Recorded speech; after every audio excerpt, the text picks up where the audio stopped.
Hello friends, welcome to Marathi story diary official YouTube channel.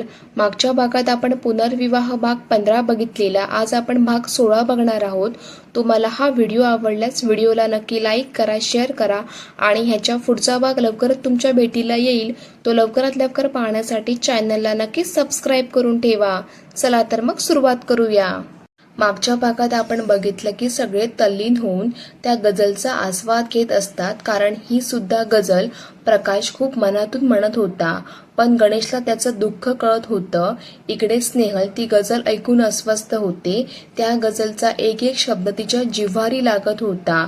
तिच्या एका निर्णयाने प्रकाश किती दुखावला आणि आजही दाखवत नसला तरी किती दुःखी आहे हे त्याच्या गाण्यातून तिला कळत होतं. आणि त्यामुळेच ती अस्वस्थ होऊ लागली. आपली एवढी काळजी घेणारा प्रकाश आपल्यामुळेच दुःखी आहे ही भावना तिला टोचत होती. स्नेहल शांत होऊन रूममध्ये जाऊन झोपते. दुसऱ्या दिवशी सगळे मित्र निरोप घेऊन निघतात.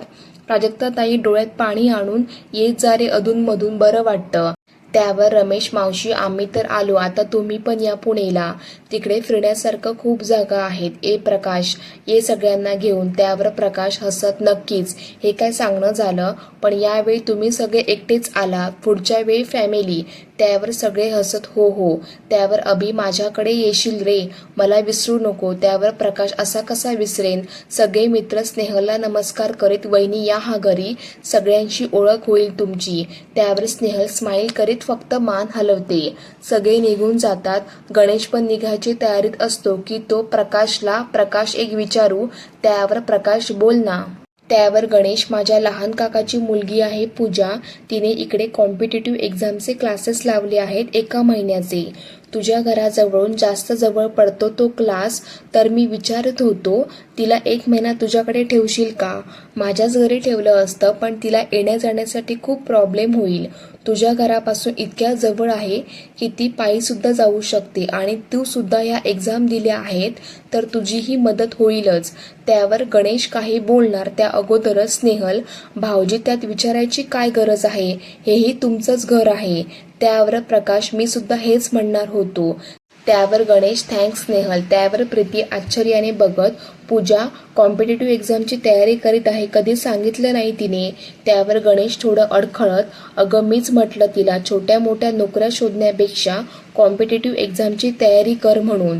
त्यावर प्रकाश, अरे मग चांगलंच आहे ना, लागून गेली तर एखादी चांगली नोकरी मिळेल. त्यावर स्नेहल, कधी येणार आहे ती. त्यावर गणेश, उद्या येत आहे ती आली की मी तिला इकडे घेऊन येतो. त्यावर स्नेहल, ठीक आहे, आणा ना. असं बोलून गणेश आणि प्रीती निघून जाताच प्राजक्ताताई धुसफूस करीत स्नेहलला, काय गरज होती चोंबडेपणा करायची, मी सांभाळून घेतलं असतं ना, तुमचंच घर आहे म्हणे. स्नेहलला कळत नाही तिचं काय चुकलं. मनात, मी काय चुकीचे बोलले, ह्यांच्याच मुलीची नणंद आहे, मी तर चांगलं येऊ द्या म्हटलं तर त्याचाही यांना राग आला. त्यावर प्रकाश, आई काय झालं, काय चुकीचं बोलली स्नेहल.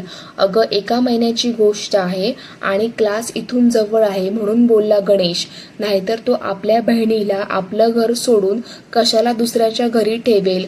पण प्राजक्ताताई चिडत, तुला समजत नाही पक्या, जवान मुलगी आहे, 1 महिना आपल्या घरी म्हणजे आपली जबाबदारी राहील. आत्ताच्या मुली तर तुला माहितीच आहे, क्लासच्या नावाखाली पोरांसोबत बाहेर फिरतात. काही कमी जास्त झालं तर प्रीतीची सासू आणि जावई आपल्यालाच म्हणतील, तुम्हाला समजतं का. त्यावर स्नेहल समजावीत, आई सगळ्याच मुली तशा नसतात, काही आपल्या अभ्यासाच्या बाबतीत सिरियस असतात. त्यावर प्राजक्ताताई, अगं तुला माहिती नाही ती पूजा कशी आहे ते, मी बघितलं आहे तिला, तिच्या वयाच्या मनाने जरा जास्तच चंट आहे ती. त्यावर प्रकाश, आई तू आता जास्त नको विचार करू, तिला ठेवतो म्हटलं तर आता राहू दे, नाहीतर गणेशला राग येईल, आता कुणाला काही म्हणू नको. प्राजक्ताताई रागात आपल्या रूममध्ये निघून जातात. दुसऱ्या दिवशी गणेश सायंकाळी पूजाला घेऊन येतो. पूजाशी सगळ्यांची ओळख करून देत गणेश, पूजा ही स्नेहल, हिचं मॅथ्समध्ये MSc झालं आहे, तुला काही अडचण आली तर तू हिची मदत घेऊ शकते. त्यावर पूजा आपली बॅग बाजूला ठेवत स्नेहलशी हात मिळवत, hi, nice to meet you, I am so excite. Snehal पण हसत तिला दाद देते. तर प्राजक्ताताई गणेश निघून जातात थोड्या रूडली, स्नेहल, पूजा कुठल्या रूममध्ये थांबेल? त्यावर स्नेहल थोडा विचार करीत, आई पूजा माझ्याच रूममध्ये राहील. त्यावर प्राजक्ताताई करीत निघून जातात. त्यावर स्नेहल, पूजा तुला काही प्रॉब्लेम नाही ना माझ्या रूममध्ये राहायला? त्यावर पूजा, नो प्रॉब्लेम. आणि पूजा आपली बॅग घेऊन स्नेहलच्या रूममध्ये ठेवते. तिला बघून पिऊ, तू आमच्या रूममध्ये राहणार आहे? आणि पूजा तिला लढीकपणे हो. त्यावर पिऊ थोड्या रागाने, पण या बेडवर मी आणि मम्मी झोपतो, तू खाली झोपायचं हा. मी मम्मी आणि माझ्यामध्ये तुला झोपू देणार नाही. तिला लटक्या रागात बघून पूजा, अच्छा, पण मी तर तुझ्या आणि मम्माच्या मध्येच झोपेन. मी पण बघते मला कसं कोणी उठवतं ते. त्यावर पिऊ चिडत, नाही, मी तुला नाही झोपू देणार, तू गंदी आहेस. तिला जास्त चिडलेली बघून पूजा कान पकडून, सॉरी बाबा, नाही झोपणार. तुला आणि तुझ्या मम्मीला डिस्टर्ब करणार नाही. आता तर हसशील की नाही? आणि पूजा तिला गुदगुल्या लावू लागते. तशी पिऊ खूप हसायला लागते. स्नेहल आत येते आणि बघते की पूजा आणि पिऊ खूप मस्ती करीत आहेत. पिऊ पण पूजाशी लगेच गट्टी करते. रात्री सगळे जेवायला बसतात तेव्हा प्रकाश पूजाकडे बघून, हाय पूजा, कशी आहेस? त्यावर पूजा स्माईल करीत, मी ठीक आहे.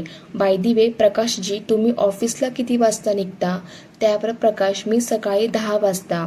त्यावर पूजा, थँक गॉड, बरं झालं तुमचाही तोच टाईम निघाला.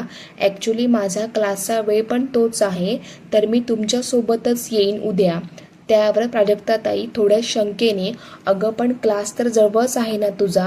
त्यावर पूजा, हो, पण प्रकाशजी त्याच वेळी निघतात, तर मग मी कशाला पायी जाऊ? त्यांच्यासोबत जाईल ना.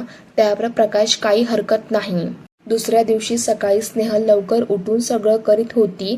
तेवढ्यात पिऊच्या रडण्याच्या आवाजाने ती चहा गाळता गाळता बेडरूममध्ये जाते आणि पिऊला उठून घेऊन येते. तिच्या हातात ब्रश देत, पिऊ तू ब्रश कर, तोपर्यंत मी पप्पाला चहा देते. स्नेहल किचनमध्ये येते तर ओट्यावर चहा आणि कप दोन्ही नसते.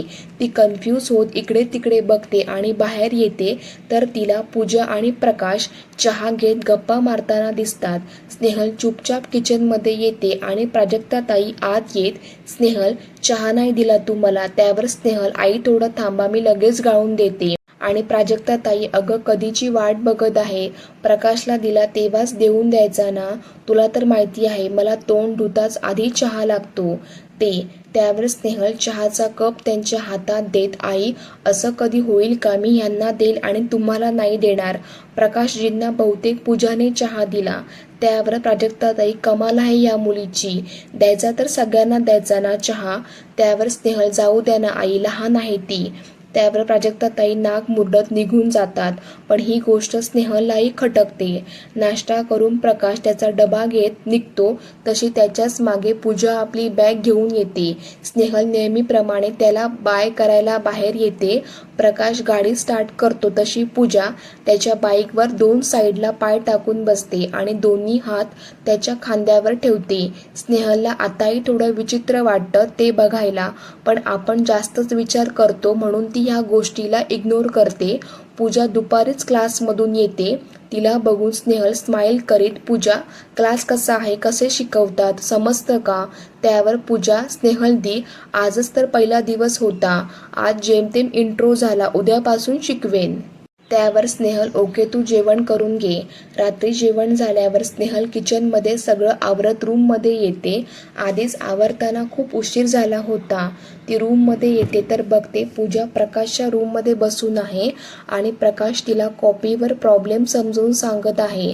स्नेहल आपल्या रूममध्ये येऊन पिऊच्या बाजूला लेटते, पण तिला कळत नाही. जेव्हा मी विचारलं तेव्हा पूजा बोलली की आज फक्त इंट्रो झाला, उद्यापासून शिकवेन. मग ही कुठला प्रॉब्लेम समजावून मागत आहे? क्लासमध्ये शिकवणी सुरू झाली तर मग मला सांगायला काय अडचण होती? कामाने जास्त थकल्यामुळे आपले विचार तसेच ठेवून झोपून जाते. पूजा येऊन 4-5 दिवस होतात, पण पूजाला कुठलाही प्रॉब्लेम आला तर ती फक्त प्रकाशलाच विचारते आणि स्नेहलला त्याबद्दल चकार शब्दसुद्धा बोलत नाही. स्नेहलला वाटते प्रकाशने या एक्झाम दिल्या आहेत, कदाचित त्यामुळे पूजा त्यालाच विचारत असेल. आज नेहमीप्रमाणे स्नेहल झोपायला येते तर पूजा तिला रूममध्येही दिसत नाही आणि प्रकाशच्या रूममध्ये बघायला जाते तर तिथेही नसते. स्नेहल विचार करीत, कुठे गेले रात्रीचे प्रकाशजी आणि आणि पूजा ती गॅलरीत जाऊन बघते तर तिला वर टेरेसवर हसण्याचा आवाज येतो. स्नेहल तशीच उठून टेरेसवर जाते तर प्रकाश आणि पूजा दोघेही गप्पा मारीत होते. आणि तेही अवांतर विषयावर. आता मात्र स्नेहलला राग येतो. ती तशीच खाली उतरून येते आणि बेडवर झोपायचा प्रयत्न करते, पण तिला झोप काही येत नाही. ती उठून बसत ग्लासभर पाणी पिते. असं वाटत आहे ही पूजा मला प्रकाशपासून दूर तर नाही करणार. ही मुलगी जास्त त्यांच्या मागे पुढे करीत आहे. क्लासमधून आल्यावर दिवसभर घरी असते, पण माझ्याशी तिला बोलण्यात अजिबात इंटरेस्ट नसतो. आणि प्रकाशजींसोबत किती वेळची गप्पा मारीत आहे. प्रकाशना पण कळायला नको कशाला तिला जास्त भाव द्यायचा. काही मुली असतातच बोट दिलं की हात पकडणाऱ्या. यांना कळायला नको स्वतःही बसले तिच्याशी गप्पा मारीत. दुसऱ्या दिवशी सकाळी आजही पूजा स्वतःचा आणि प्रकाशचा चहाचा कप घेऊन बाहेर गार्डनमध्ये चहा घेत फिरत होते. स्नेहल निमूटपणे आईला चहा देते आणि स्वतः घेते, पण आता स्नेहलला कळते आपल्याला काहीतरी करायला लागेल, नाहीतर ही मुलगी जास्तच डोक्यावर बसायची. तिला आता प्राजक्ताताईची गोष्ट पण पटते की दुसऱ्याच्या तळण्याताठ्या मुलीला घरात ठेवू नये. स्नेहल विचार करते की काय करू आणि हिला प्रकाशपासून दूर ठेवू. आणि स्नेहल बाजूला बसलेल्या पिऊला पप्पाकडे पाठवते. तशी पिऊ पप्पाकडे धावत जाऊन त्यांना सोबत खेळायला लावते तर पूजा बॉल घेऊन येते आणि तिघेही तिथे खेळत बसतात. स्नेहल आता सतत त्याच विचारात असते की काय करू, हा पूजा नावाचा प्रॉब्लेम कसा सॉर्ट आउट करू. सायंकाळी स्नेहल आपल्याच विचारात पोळ्या करीत असते आणि इकडे हॉलमध्ये प्रकाश पूजाला काही ट्रिक्स सांगत असतो. स्नेहल आपल्याच विचारात असल्याने तिचा स्वयंपाकात लक्ष नसतो. त्यात धानली ती पकडणे तवा पकडायचा तर हाताने तवा पकडते आणि तो उष्ण तवा तिच्या हाताला चिपकतो.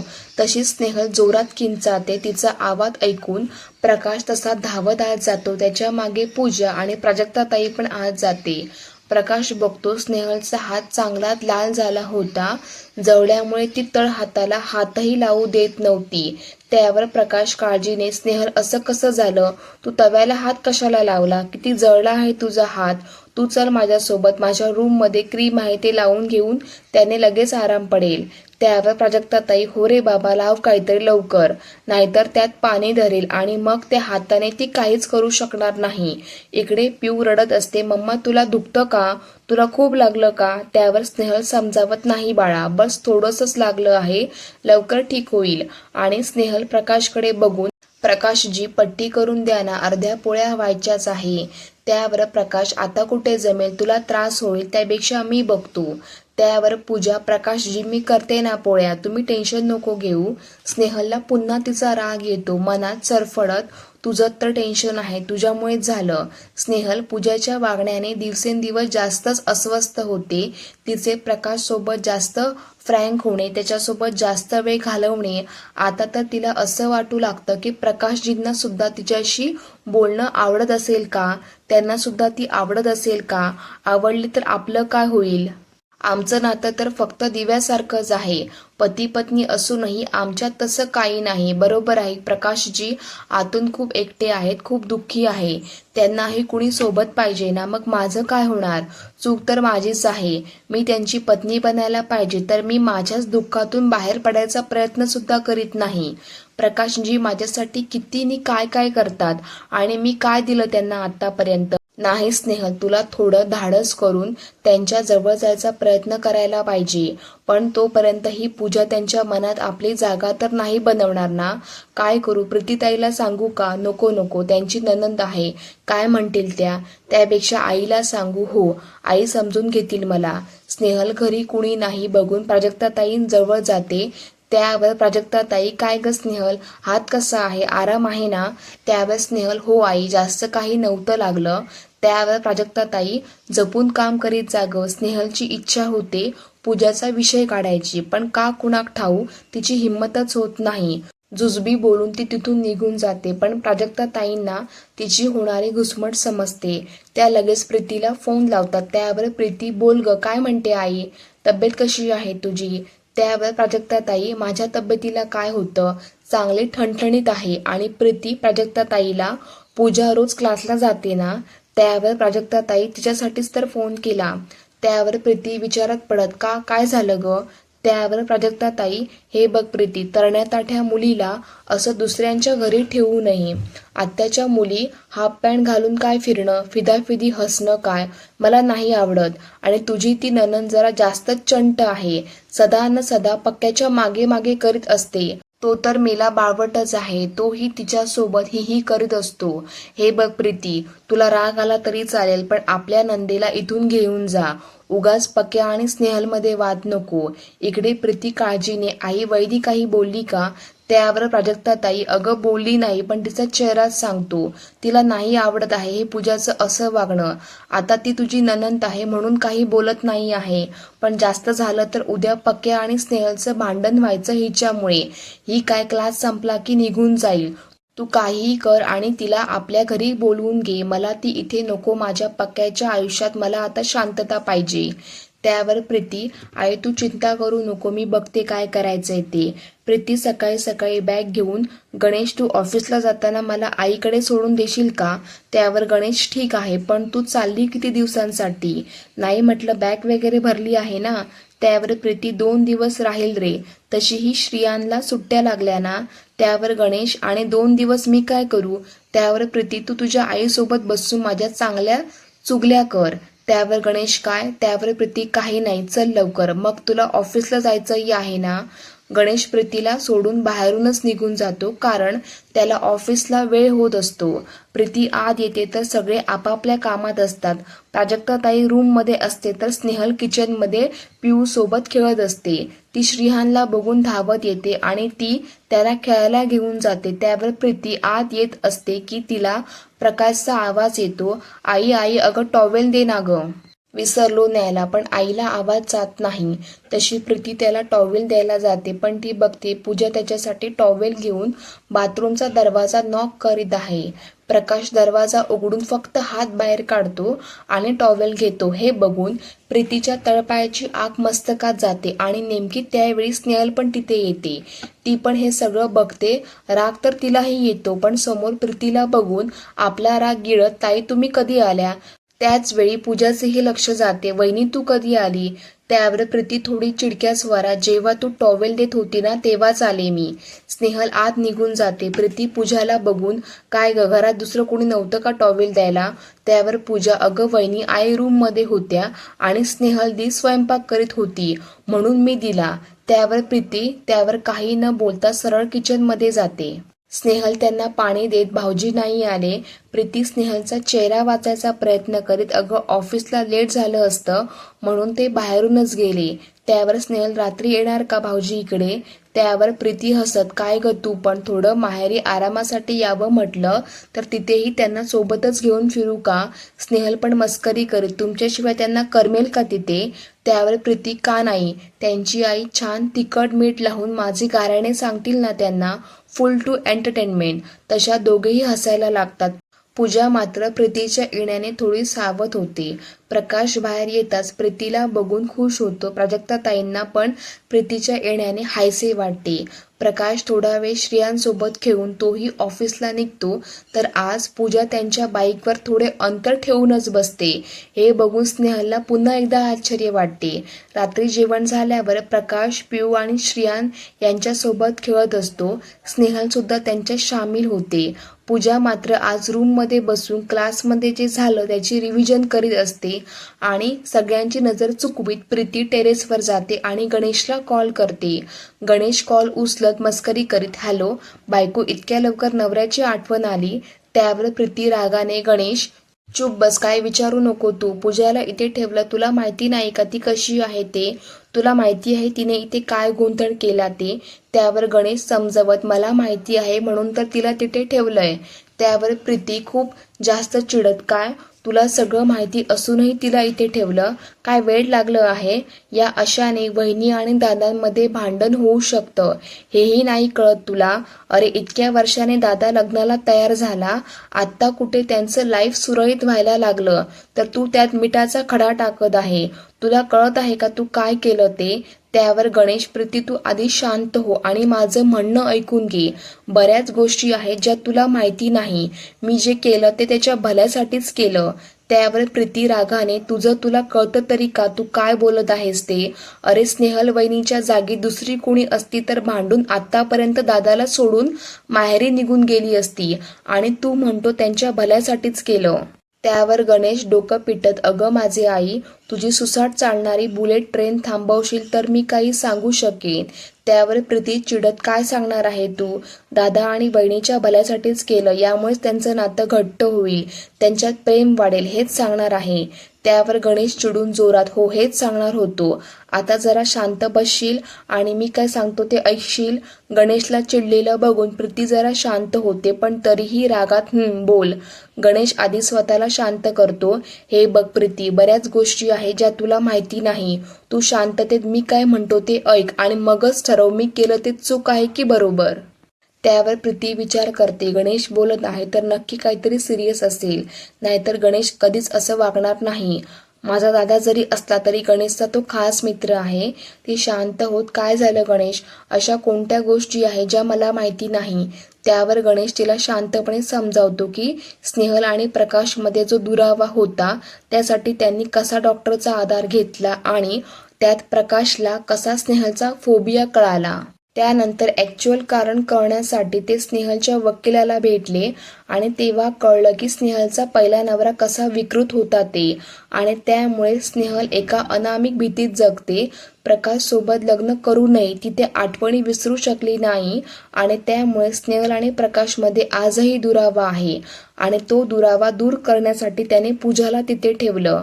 गणेश सगळं सांगून प्रीतीच्या रिप्लायची वाट बघत होता, पण समोरून काहीही प्रतिक्रिया न बघून प्रीती तू ऐकत आहेस ना? तसाच त्याला हुंदक्याचा आवाज येतो. त्यावर प्रीती काळजीने, प्रीती काय झालं, तू रडत आहेस? अगं बोल ना, काय झालं? त्यावर प्रीती डोळे फुसत, असं कोणी आपल्या बायकोशी कसं वागू शकतं? मला तर ऐकूनच अंगावर काटा आला. किती भयानक आहे हे, वहिनीने कसं सहन केलं असेल? त्यावर गणेश प्रीतीला, तू शांत हो, हे बघ झालं ते झालं, आता स्नेहल आणि प्रकाश यांच्या आयुष्याचा प्रश्न आहे. तुझा भाऊ तर असा आहे, स्नेहल या सगळ्यांना घाबरते म्हणून तो कुठलाही प्रयत्न करायला तयार नाही. आता तूच सांग काय करू मी? तुलाही वाटते ना की या दोघांनी एकत्र यावं, आपला संसार सुरू करावा, पण स्नेहल ती तशी आणि तुझा भाऊ असा. काय करू मी? म्हणून स्नेहलला इन्सिक्युअर फील करण्यासाठी मी पूजाला तिथे ठेवलं की अशाने तरी हे दोघे जवळ यायचा थोडाफार प्रयत्न करतील. तुला काय वाटतं, स्नेहलने हालचाल केली तर प्रकाश सुद्धा तिला साथ देईल वाटतं? त्यावर प्रीती आपलं रडणं थांबवत विचार करून, गणेश आता मी आली ना, मी काहीतरी करते, मी या दोघांना जवळ आणूनच राहीन, तू टेन्शन नको घेऊ. त्यावर गणेश मस्करी करीत, बायकोसोबत असल्यावर कसलं आलं टेन्शन? इकडे प्रीती फोन ठेवते, पण तिच्या डोक्यात आता सतत स्नेहलचे विचार सुरू होते. मनात वहिनीने कसं सहन केलं असेल, किती भयंकर आहे सगळं. एखाद्या व्यक्तीचं वैवाहिक आयुष्य असंही असू शकतं. माझ्या तर कल्पनेपलीकडचं आहे सगळं. पण आता दादा आणि वहिनीला जवळ आणायचं तर काय करू? काहीतरी करावंच लागेल. सोच प्रीती सोच, काय करता येईल? त्यांना जवळ कसं आणायचं? पूजा नाही, नकोच ती. हा गणेश काहीही विचार करतो. दोघांच्या मध्ये तिसऱ्याला आणून दोघांना एकत्र थोडीच आणता येतं. डायरेक्ट वहिनीशी बोलू का? नको. काय वाटेल तिला? तिच्या ह्या अशा गोष्टी सगळ्यांना माहिती झाल्या, आवडणार नाही तिला. तिने तर तिच्या आई वडिलांना सुद्धा सांगितल्या नाही. वहिनीचा पास्ट भयानक आहे, तो तिला कुणाशी शेअर करायला नाही आवडला. मग मी असा कसा विषय काढू शकते? नाही बोलू शकत मी डायरेक्ट, दुसरा काहीतरी विचार करावा लागेल. दुसऱ्या दिवशी दुपारी सगळ्यांचं जेवण झाल्यानंतर प्रीती रिमोट घेऊन टीव्ही समोर बसली असते. प्राजक्ताताई नेहमीप्रमाणे दुपारची वामकुक्षी घेण्यासाठी रूममध्ये जातात. पूजा प्रीतीच्या तडकफडक स्वभावाला घाबरून रूममध्येच अभ्यास करीत बसते. पिऊ आणि श्रियान ब्लॉक घेऊन त्यांचे बंगले बनवत खेळत असतात. स्नेहल अजूनही किचनमध्ये उरली सुरली आवरासावर करीत असते. प्रीती टीव्ही लावून बसली असते, पण डोक्यात एकच विचार सुरू असतो की या दोघांना कसं जवळ आणावे आणि त्यासाठी काय करावे. इतक्यात तिला एक आयडिया सुचते की टीव्हीवर एखादी रोमॅन्टिक मूवी तर लागली असेलच, ते बघून काही बोलता येईल वहिनीशी. बघूया ते बघून तरी वहिनी स्वतःच विषय काढते काय. प्रीती चॅनल चेंज करीत, वहिनी काय करीत आहात? या ना एखादा छान पिक्चर बघू इकडे. स्नेहल किचनमधूनच, आलेच आहे ताई, बस 5 मिनिटात येते, तोपर्यंत तुम्ही पिक्चर लावा. प्रीती चॅनल चेंज करता करता एका चॅनलवर येऊन थांबते. त्यावर रवीना टंडन आणि सयाजी शिंदेचा दमन पिक्चर नुकताच लागला होता. प्रीती तो पिक्चर बघून हा पिक्चर स्नेहलने बघितला असेल का? प्रीतीने तो पिक्चर आधीच बघितला होता. हा पिक्चर बघितला तर काय रिॲक्ट करेल वहिनी? कदाचित ती तिचा पास्ट सांगेलही. पण अर्ध्यात तिने पिक्चर बंद करायला लावला तर? त्याचं कारण विचारेन. हाच मूवी लावते. तेवढ्यात हाच फुसत स्नेहल हॉलमध्ये कुठला मूवी लावला ताई? त्यावर प्रीती थोडी सरकत आपल्या बाजूला तिला बसायला जागा देते. अगं ही मूवी बघितली का तू? खूप छान आहे. स्नेहल बाजूला बसत फिल्मकडे बघत नाही. कुठला पिक्चर आहे हा? त्यावर प्रीती सहजपणे दमन. त्यावर स्नेहल कशावर आधारित आहे? त्यावर प्रीती स्त्रीवरच आहे. पण तू बघ, सगळंच मी सांगेन तर सगळी मजा जाईल. मी जर कुठला पिक्चर बघायला बसली ना तर मला कोणी त्याची स्टोरी सांगितलेली अजिबात आवडत नाही. सगळा मूडच जातो मग बघायचा. त्यावर स्नेहल हसत आणि दोघेही पिक्चर बघायला गुंग होतात. जसा जसा पिक्चर पुढे सरकतो तशी स्नेहल घाबरायला लागते. तिचे हात पाय कापायला लागतात. चेहऱ्यावर घामाचे बिंदू साचायला लागतात. स्नेहल आपले दोन्ही हात अस्वस्थपणे एकमेकांवर चोळू लागते.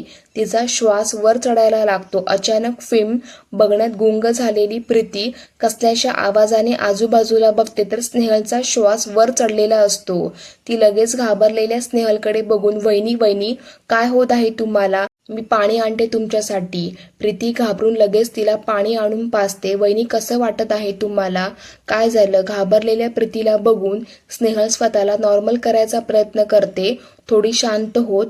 ताई टीव्ही बंद करा ना प्लीज. त्यावर प्रीती घाबरतच लगेच टीव्ही बंद करते. वहिनी काय झाले? अचानक तब्येत कशी बिघडली?